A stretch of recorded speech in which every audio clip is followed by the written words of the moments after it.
Hello everybody! Today we're going to be talking about the balance patch that just got released last night. I do have it ready here, so we're going to go and dive in and take a look at it. Some people have sent me some messages regarding the buff to the Paladin and Jameir. I haven't really seen it yet. I haven't really seen any of the details of the patch, so this should be really interesting.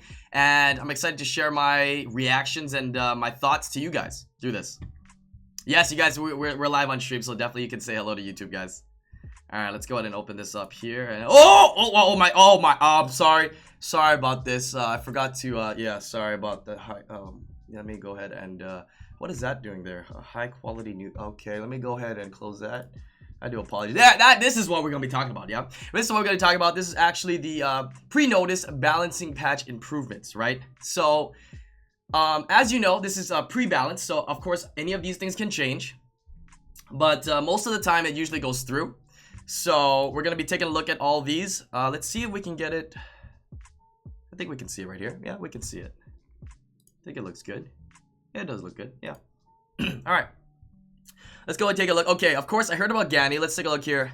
Ally target including yourself to target excluding yourself for vent. Oh, okay. So this is the balance that I was suggesting to Com2uS a while ago. Like even before the Summoners War Championship, this was something that we came up with in our community. That this would be a really good nerf, I guess you can say, a nerf to Gani that wouldn't really hit him so hard, I guess you can say, because now instead of being able to ventilate himself and getting that everybody getting frustrated with that ventilate into the third skill again, you no longer can ventilate yourself. Thoughts on this?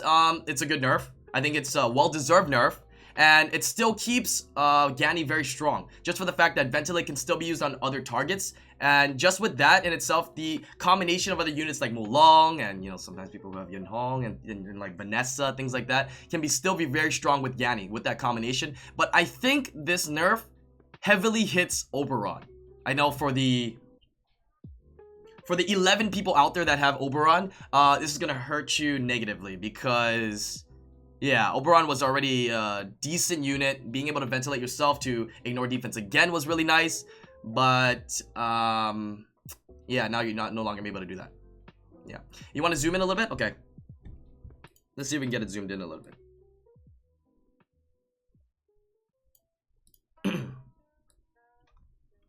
Here, I'll zoom it in. And we'll cut this. There we go. Better? That should be better. It should be better now. Alright. Here. There we go. There we go. We're the best. Perfect. Alright, let's see. Moving on to the second one here. Light of Judgment, decrease the cooldown. So, now that you can no longer ventilate yourself, they reduce the cooldown of Light of Judgment for Oberon by 1. Doesn't really compensate, but okay. Moving on. Okay, this is what we've been hearing about the Paladins getting a little bit of a buff. So, starting off with the Water Paladin. When you're under inability effects, when an ally is under inability effects. Okay, so the passive will now proc not only when you're in an inability effect, but it's gonna proc when your allies are under an inability effect. So that's gonna give this a higher proc rate, I believe. So that's a pretty good buff to the Water Paladin in general. It definitely can be used in PvP settings now. That in areas where maybe your opponent has a Varad or some sort of heavy CC, this can be very nice. So I'm curious to see the Water Paladin being used a little bit more for RTA. Right? As well as in situations in Guild Wars. Because as you know, all the Paladins are very strong for Guild Wars. They have very good base stats and they have very good leader skills. I just wanted to see some sort of little buff like the ones that are coming out right now to make them a little bit more viable and useful. Okay. Interesting. Moving on to the Fire Paladin. This is probably Cry of Threat. Okay, this is the new mechanic that Com2uS implemented. The threat state. Let's see. Creates a shield that's proportionate to your max HP on yourself. Change to all allies for 2 turns. Oh, okay. That's pretty big. That's pretty big. I mean, the threat state was already interesting on its own, but being able to only make a shield for yourself was only okay. Now it's gonna be a shield for your entire team. So I think that's gonna make it a little bit more viable using it offensively. I'm not sure about defensively or RTA, but it could be pretty good. Yeah, because max HP, I don't know. What do you guys think? In terms of RTA though, I don't think it's going to be as strong because it's going to scale negatively over time in RTA, but definitely makes it more useful offensively in Guild Wars. Interesting. It's not her anymore, it's only teammates. Yeah, so that's why I said it changed from inability effects on her to her allies. That's what I said. So the proc rate of that passive is going to be much higher now than it was before, is what I'm saying. Light Paladin recovers the HP of an ally except yourself with the lowest HP. Change to recovers the HP of an ally including yourself with the lowest HP. Okay, this was a big issue before because she would never heal herself when she was the one taking all the damage, right? So this is a nice buff. This was a nice mechanic that needed to be buffed, and I think will make the Light Paladin more useful. All in all, is that the only buffs for the Paladins? All in all, it looks like it's nice that there were some buffs for the Paladins, but I think they're slowly trying to implement some buffs and changes into the Paladins, not to make them overwhelming, so that they have to nerf them later. So I like these changes. All are pretty much buffs, and we're gonna see how these changes affect the gameplay of Paladins. As I said before, I really think the Paladins deserved a buff. Com2uS hyped it up so much that I really feel like they deserved a buff. So it's nice to see that they're making some changes towards it, and we'll see how these changes affect it in the gameplay, and what kind of buffs or nerfs might come out in the future for Paladins, because I think this is pretty good. I don't think they're at a solid spot yet, but they're getting stronger. They're getting better. Yeah. Alright, let's keep going here. On to the next one. Dragon. Okay, this is the one that people are talking about. Jamire. Illusion of Time, 3rd skill. Added effect. Removes all harmful effects on all...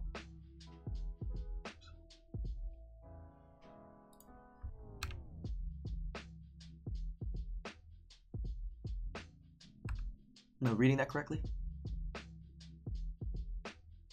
Am I reading that correctly? Removes all harmful effects on all allies?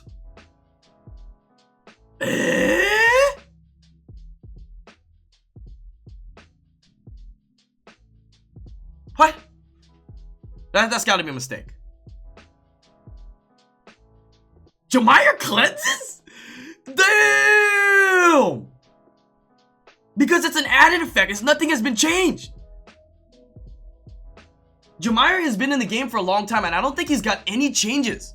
Yeah, the only thing that I think they changed for Jamire is increase the cooldowns and decrease his cooldowns. They have never... Wow! Wait. Jamire has always been out of storage for me. I've always used it for double Katarina, double Copper. But now, what does this mean? What does this mean? What does this mean? That means the first nerf is now nullified. You know why? Because people are going to be running Jamire Ganny. Good one, Com2uS.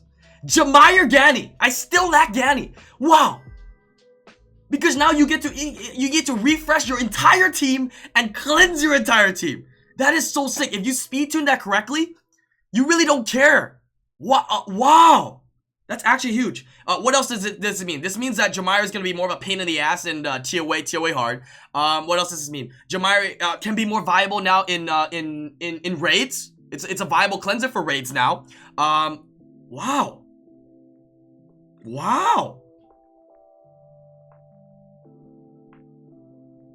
You can't use Jamire and Ganny together. Why? Why not? They don't ventilate themselves. They cannot. Okay, the thing about the illusion of time and ventilate, you cannot decrease the cooldowns of ventilate and illusion of time, right? And you cannot get their skill back up faster. Nothing. You can't get it faster, and you can't decrease the cooldowns of illusion of time and ventilate. You can still use them together though, because illusion of time will still refresh Ganny's 3rd skill. It won't refresh Ganny's 2nd skill, same as Ganny will not refresh Jamire's 3rd skill. But that's what makes them weak, but also makes them strong, because you can't reset them.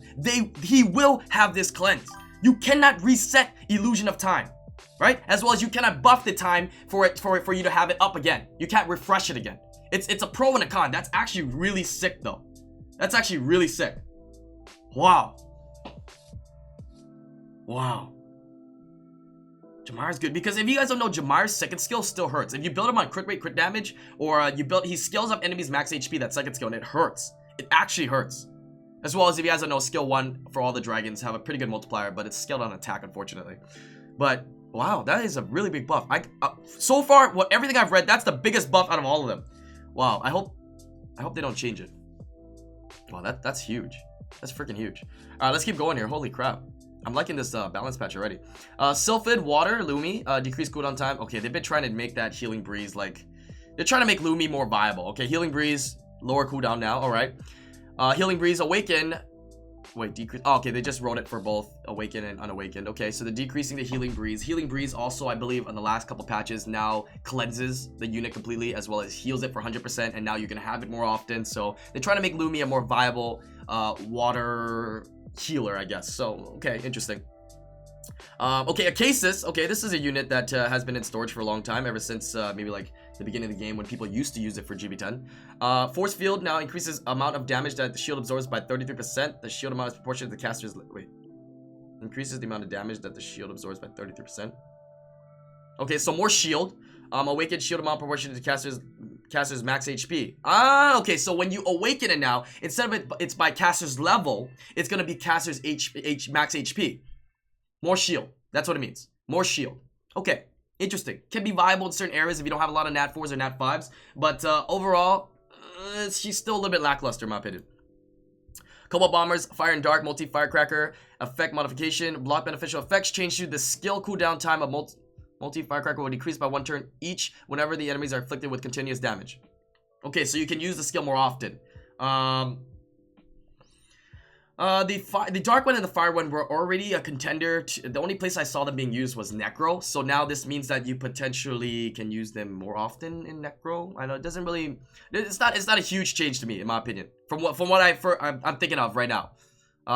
Maybe TOA, more TOA uses. I'm not sure. Alright, moving on. Water Phoenix, okay. Inflict damage proportionate to attack power. Change to inflict damage proportionate to your attack power and the enemy's max HP.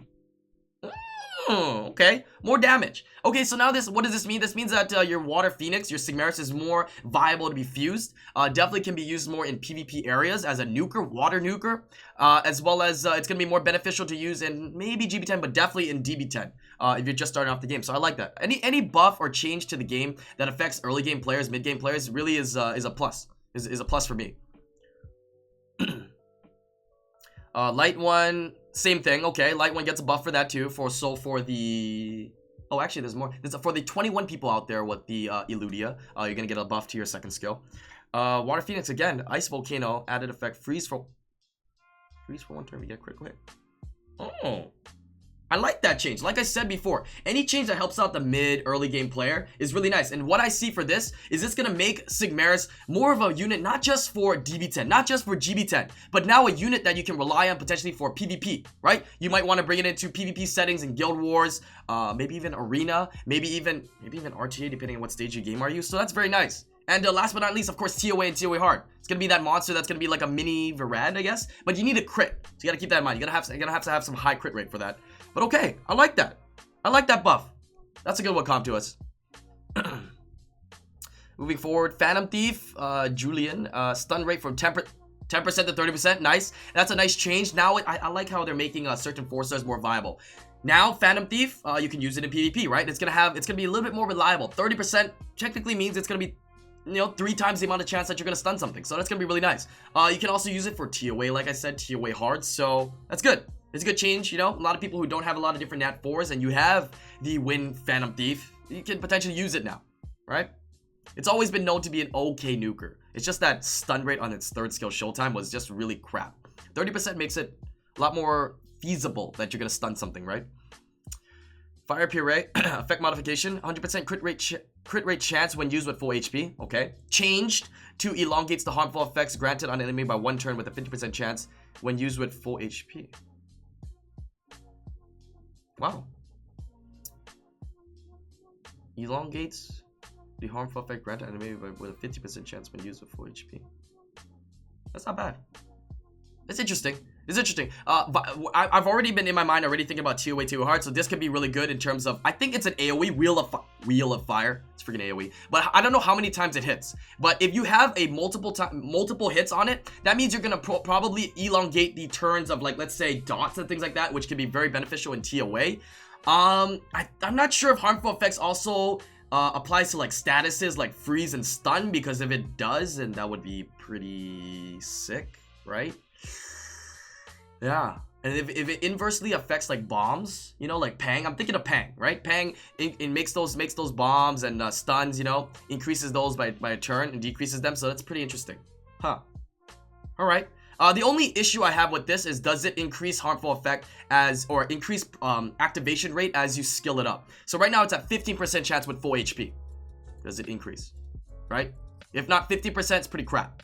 Because if you're looking at 15% on average, how many hits do you have to have? 1, 2, 3, 4. You need to have 6 hits for a 90. You don't want to see 90% chance because that's how statistics works. But you want to say every approximate 7 hits, you should hit 1, right? So unless there's a higher activation rate, like maybe 25%, and you hit around 4 times, this one might not be super crazy. But it's a nice change. Makes it more viable because I believe the Fire Puree was an HOH recently. Alright, hits 3 times. Okay, so definitely, I hope the activation rate's around 25%. Maybe 30 or 35% would be even nicer. Let's keep going here into the Wind and Light Puree. Air Slash, okay, the second skill. Increase the attack bar by 100% when used with full HP. Oh, so now you Air Slash with second skill, you get full. Okay, interesting. Yeah, it makes it more viable, definitely for PvP. Definitely more viable, especially maybe even when you're using it in GB10, right? Maybe potentially now you can see. I know Wind Puree is already starting to be used, Sophia, using in Speed NB10s, maybe Speed GB10s now with the Wind Puree, right? Okay, it's a nice added bonus. I don't see anything super crazy about that right off the bat. Looking on to the mummies here. Water, Fire, Dark, Disturb HP recovery for 3 turns. That's interesting. Not too many units do 3-turn HP recovery. The first one that comes to mind is Orion's third skill, Harmless Prank. Other than that, there might be a couple other that's 3-turn HP recovery, but that's interesting. Doesn't make them super crazy though. The water one now, passive freeze rate 50%. Nice. Wind and light one, body roll, deals 20% of your current HP, deals 20% of your max HP to the enemy as damage. Interesting. Does that mean we're gonna see interesting. Okay. Mummies might be a viable new toy here, boys and girls. I might be building mummies. Save your mummies. Interesting. Could be a fun toy. Mummies, light, soul division, added effect, recovers HP of revival target and yourself by 50% each. Okay, alright. Imp Champion Wind, don't even know what that does. Storm Warrior, stun rate 50%. Alright, if anybody out there is using Imp Champion as a fun toy, the Wind one, you're gonna have more chance to stun. Alright. Cowgirls, okay, increase inflicted damage. But I mean, the only way you get Cowgirls is if you farm it up, right, from the Guild War points, and then you summon it. So not too many people are gonna have Cowgirls, but is it enough to want to farm Cowgirls, right? Besides the light one, of course, because that's farmable from the secret dungeons. They all just inflict more damage. Okay, it's not really that much crazier. If you didn't like them before, right? There was no reason to make them before, there's not really much of a reason now, just because they do slightly increase damage. Okay. It does help the light one though, especially for the people that are using it in MB10 or other situations. The light one's gonna be a little bit stronger now to use. Dark Cowgirl, okay, only some people have that, right? Because I think that was a event thing that was given out, the Dark Cowgirl. Ignore the enemy's invincibility effect, ignores all damage reduction effects, increases the inflicted damage by 8. Okay. Alright, this is a whatever buff to me, or whatever change to me. Okay, so that's it for the skill changes, skill balances. What else do we have here? Some monster stats have been modified. Stats have been adjusted to better suit the HP to... Oh! Beast Monk. Oh! Oh, okay. Alright. Wait, so the stats as in base stats have been modified. Okay. Alright. Base stats have been modified for the Beast Monk, Light and Dark. That's good. Because I believe that the Light and Dark Beast Monks have pretty low HP compared to their brothers. So that's going to make them do more damage. It's going to make them tankier. That's going to make them more viable. Oh, nice. Okay. So for if you add up the Light Beast Monk and the Dark Beast Monk, for the 48 people out there with those Beast Monks, congratulations, you got a nice change to your monsters. Feels good. Monkey King Dark changed from attack to HP type, adjusting better suit the HP type monster. Nice. Okay, so for the 14 people out there with the Dark Monkey King, congratulations on that buff. Wind Pixie Shannon. Okay, this is very viable for a lot of early game players. Stats have been adjusted to better suit the support type monster. Okay, nice. As we know, Wind Pixie, as in Shannon, is very good for TOA hard, especially in the early stages of the game. It's very strong, a very strong monster for GB10, a standard monster in many people's books for a standard GB10. So having better base stats is going to be really good, because the biggest issue with Shannon was keeping her alive. She's a 2-star, really low base stats, so maybe hopefully we get a little bit more HP and defense. It's going to help out those early game players with those GB10 runs. And win Sylphid. Alright, they're really trying to buff these Sylphids, huh? Okay, alright. It's gonna make Sylphid a little bit more viable, so potentially maybe a choice for GB10, right? Or some early game Guild Wars or PvP situations without a cases. Moving on to some monster skill errors have been resolved. Water Panda. Okay, Water Panda has a lot of issues. It's too OP. I don't have one. Those are the two issues. Unless it says grants IslandGrown 11 a Water Panda. I don't really care what it says. Fix the error of Water Panda's warrior HP not being decreased properly when reckless assault skill used on the target granted would defend. Okay, I don't care then. It doesn't mean I'm gonna get one. So, all right. Light Lich. Also, I don't have one, so it doesn't say anything about me getting one. So I don't care. Rift of Worlds. The skill description of the Wind Beast has been approved. All right. I don't really do Rift of Winds. So, all right. Attacks all enemies 3 times with a Furious Roar. Grants the damage increases. Okay. All right. Okay. Description. They changed the description. Yeah, it's improved. Yeah, it's been improved. Okay. Overall, I really like this balance patch. Right? I mean, in an honest, non-biased opinion, though, there's a lot of buffs, right? We expect a balanced patch to be balanced, right? So there's a lot more buffs, right? I mean, that's a good thing, but I just want to state from a neutral standpoint, there wasn't too many nerfs, right? But I do think the units that they hit with the buffs needed the buffs. And the units that they hit with the slight nerfs needed the nerfs, except for maybe Oberon.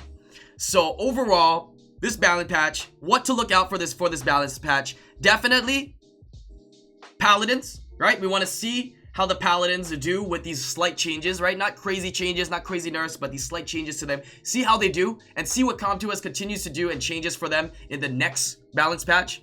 Sigmaris being more viable for early game players and potentially having a use, you know, for mid-game and potentially late-game players. I might run it up and we might try it out, right? Have some fun with Sigmaris. It seems like a fun toy now. It's nice when your old toys become a fun toy again, right? And last but not least, Jamire. Holy, please Com2uS. Please, that is a good change to Jamire, okay? I don't have Ganny, all right? But Jamire, please. Jamire is so good. Please don't change Jamire, alright? It's a pre-patch notes. Anything can change, but Jamire, I really want to see how this plays out for Jamire, alright? But overall, hope you guys enjoyed this, my thoughts on the balance patch. Definitely leave a comment below if you're on the YouTube channel and let me know what you're going to be looking at, what you're excited about, what Nat 5s you have. If you're one of those few that have those dark light Nat 5s that we discussed or any of these units out here, what's the one that you're looking out the most for and why? Alright? But as always, have a good morning, good afternoon, good evening, wherever you are. And I'll see you guys on the next live video or stream. Live stream or video. Peace out, everybody. I'm still sick.